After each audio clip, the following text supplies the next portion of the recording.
Hey folks, welcome to another episode of Acoustic Guitar I.O. I'm Cam's your host, and today I am excited to bring you an edit of a video that's been on my hard drive since the Ullapool Guitar Festival back in October 2019. It's a conversation with English luthier Adrian Lucas. Now Adrian and I have known each other for a while. We first met, I want to say 2005, at the RMMG gathering, which at the time was in Derbyshire, a place called Buxton.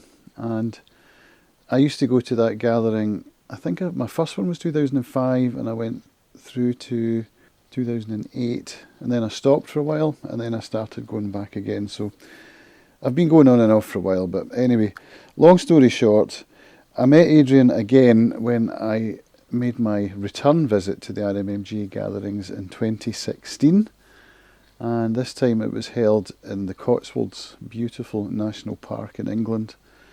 And Adrian, as usual, had brought with him a stable of guitars, the ones that he had completed and available for sale. And this is a good example of preconceptions. You'll learn about that in the video, because I do talk to Adrian about that, so I won't go into it here. But what I will say is that this is an interesting conversation where we took a look at the 12 fret Pavilion Sweep guitar that I bought from Adrian in 2016, and another one that he just completed. So the one that I bought was built in 2015. And the one that we were looking at, the new one that he just built, was built in 2019. So this is the second time that Adrian's built a 12 fret version of his Pavilion Sweep. And we sat down and compared them and did a bit of jamming. So I hope you enjoy the content. Thanks for watching, and yeah, enjoy.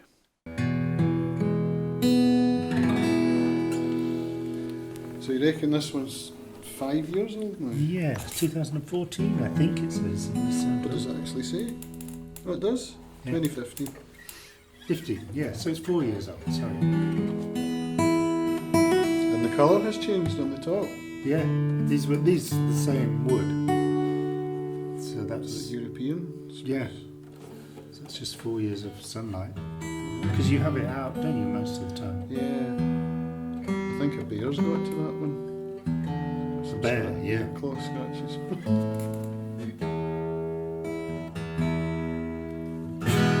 And this one's American Cherry. American Cherry. And that one. This is laburnum, English laburnum. Laburnum fingerboard. That's otherwise, laburnum fingerboard. Laburnum fingerboard, laburnum bridge, same as that. So the only difference in woods is the back and sides. Right.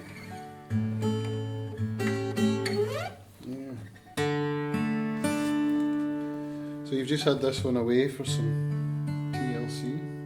Yeah. It's playing like a dream now.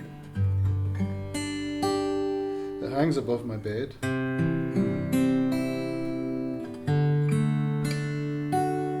it's the one I play before I go to bed.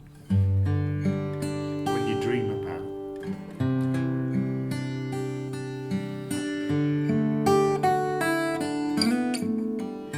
First time it had ever happened to me that a guitar suggested different things to me.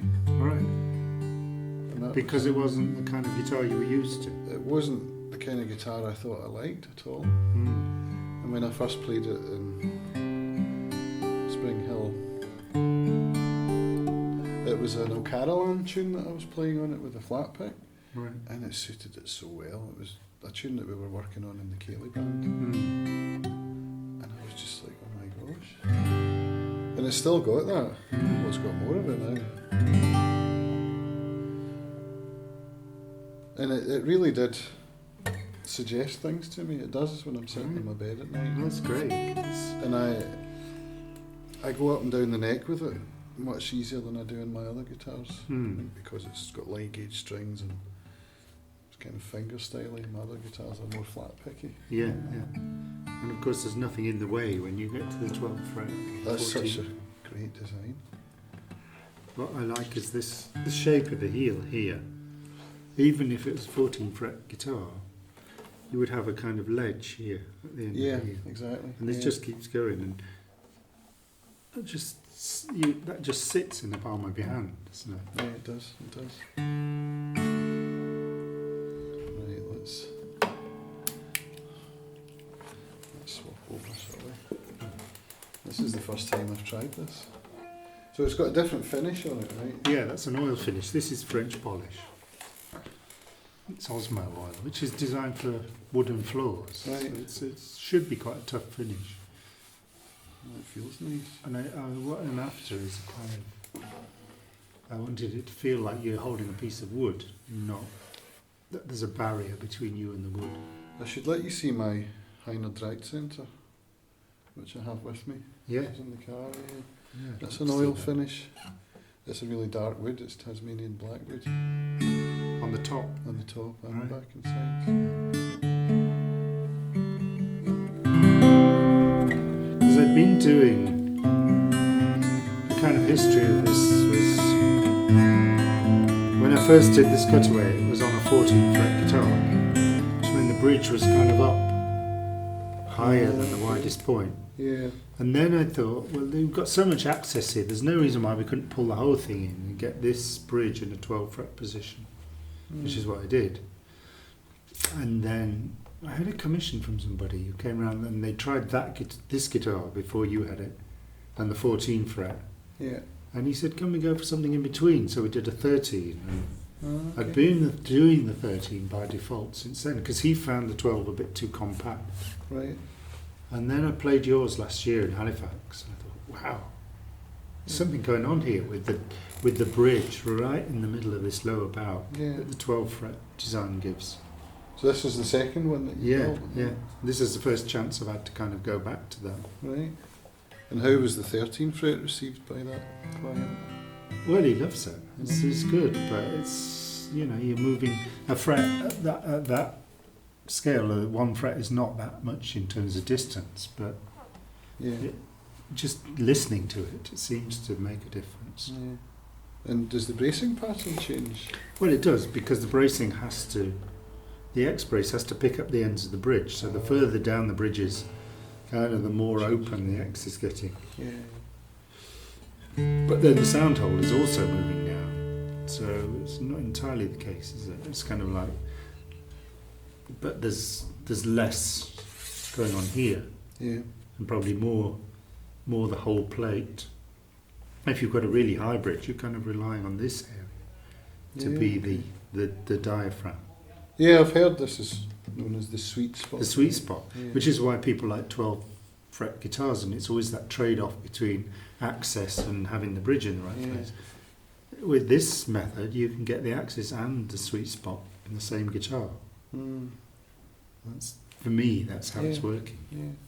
Did you watch Julia and Christian last night? I saw some of it on the TV screen. She was getting right up to the final fret Yeah, on, yeah, on a classical. yeah. But the, it's a different playing position, isn't it? It is. And when you've got a 12 fret body joint and you go in there, it's like the whole hand rotates differently. Yeah, yeah. It's not just more of the same. You're having to really change the technique. You can tell they're related. It was the 12th fret of all of them that stood out for me. Did you play some of the other I played all of them. sweet ones I had then? Yeah, I Right. did. I went through them all Yeah. over the weekend. I Right. think you had Wolfgang there as well, didn't you? I don't think I had him that long ago. I've got some photos from that time. All right. Photos of that before Yeah. the event. Because there's a photo of me and the Plucky Dip playing this guitar Is before there? it was yours. Okay. I was playing with Louise, I think. Yeah, there is a picture of that.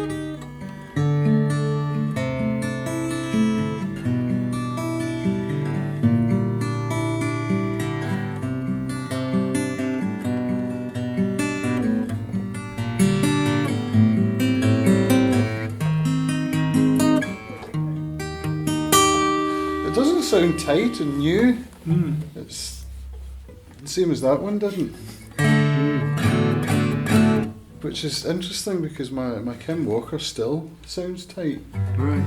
It's an Yeah. Adirondack top, but I've had that 2014, I think I got that. Right. So it should be. But I okay. don't play it that much because I'm afraid to.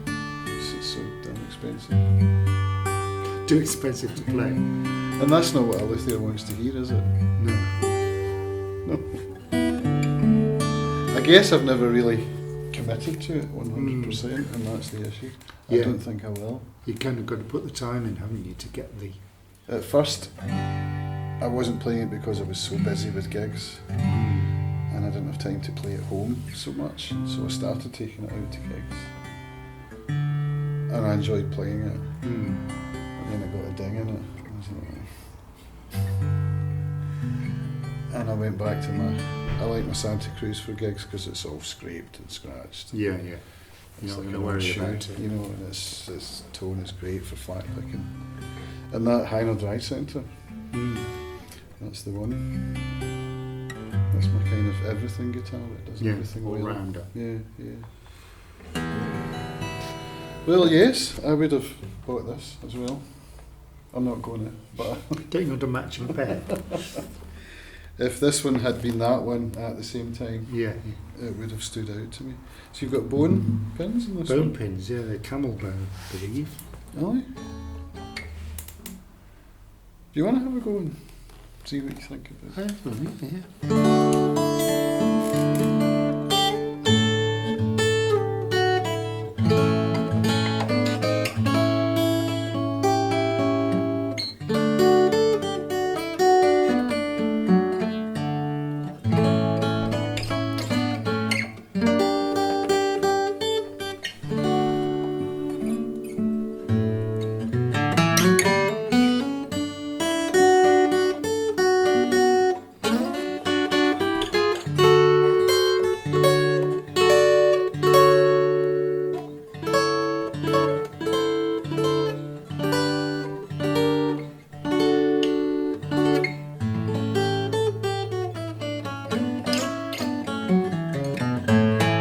Let's try. Do you think the K and K elements have any impact on the acoustic tone? They shouldn't do. They're so lightweight, and they're on the bridge patch, which is a piece of hardwood. Yeah. So I'd be surprised.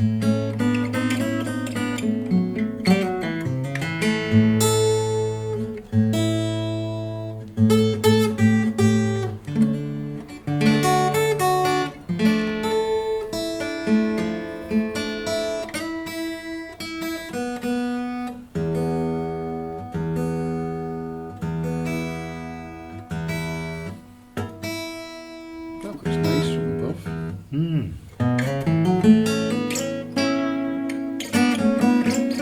You've got veneers, vertical veneers, and then the horizontal veneer. And they meet, and they also meet here because you have a veneer line around the hole, which is the veneer sandwich, Yeah. and then you've got the veneer lines coming in from the thing, and it all makes a nice kind of where they meet up. You get a kind of makes sense of it all somehow.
So what style of music do you think of your acoustics as being excelling in?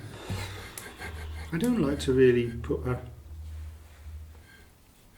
put a definite thing on that, because It's nice to hear. what I'm trying to do is build a guitar that a player can connect with. And if you connect with the guitar, it becomes an extension of you. And that was one thinking behind doing the oil finish, so that there's a real tactile connection. And I think if you truly connect with the guitar, and it's kind of it's seamless between you and the music, Yeah. and you're not thinking about the technology of playing the guitar, then the music is coming from you. It's not, the guitar's not telling you what kind of music to play on it. Mm-hmm. I want the guitar to be an extension of the musician. So Yeah. I don't like to narrow it down and say this is a Celtic guitar or this guitar or that guitar.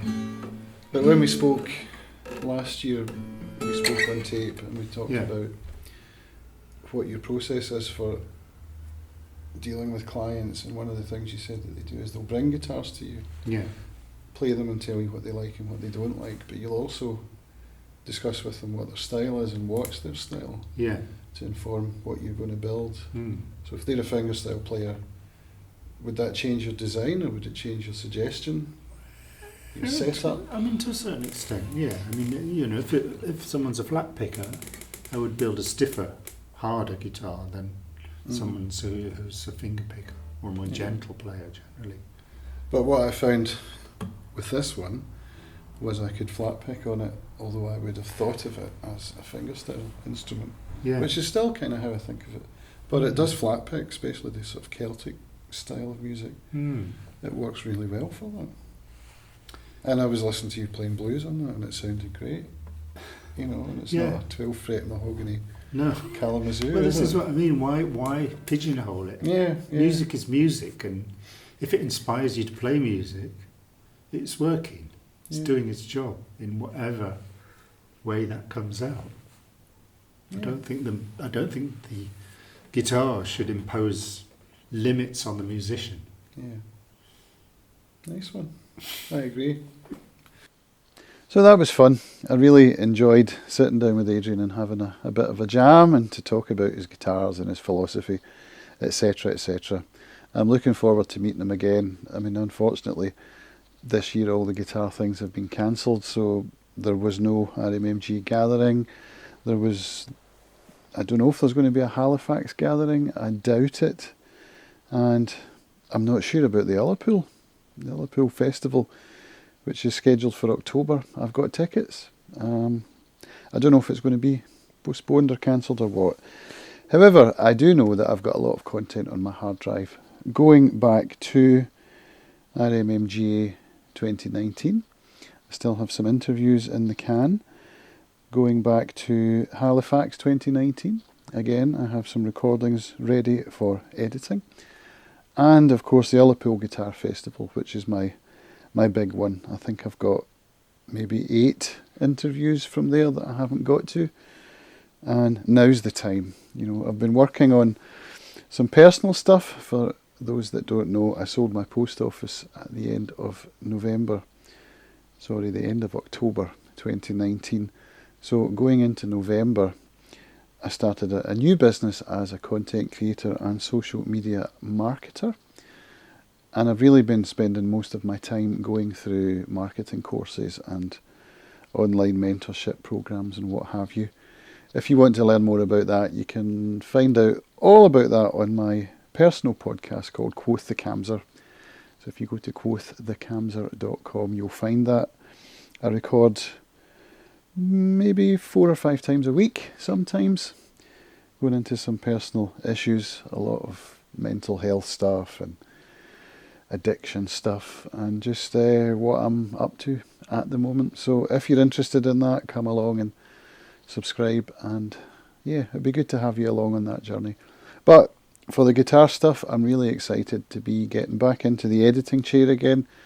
I've got a new computer just ordered, because this one here behind me is starting to get a bit long in the tooth, and particularly when it comes to 4K video editing, it's just not cut the mustard. So I've got a new PC ordered.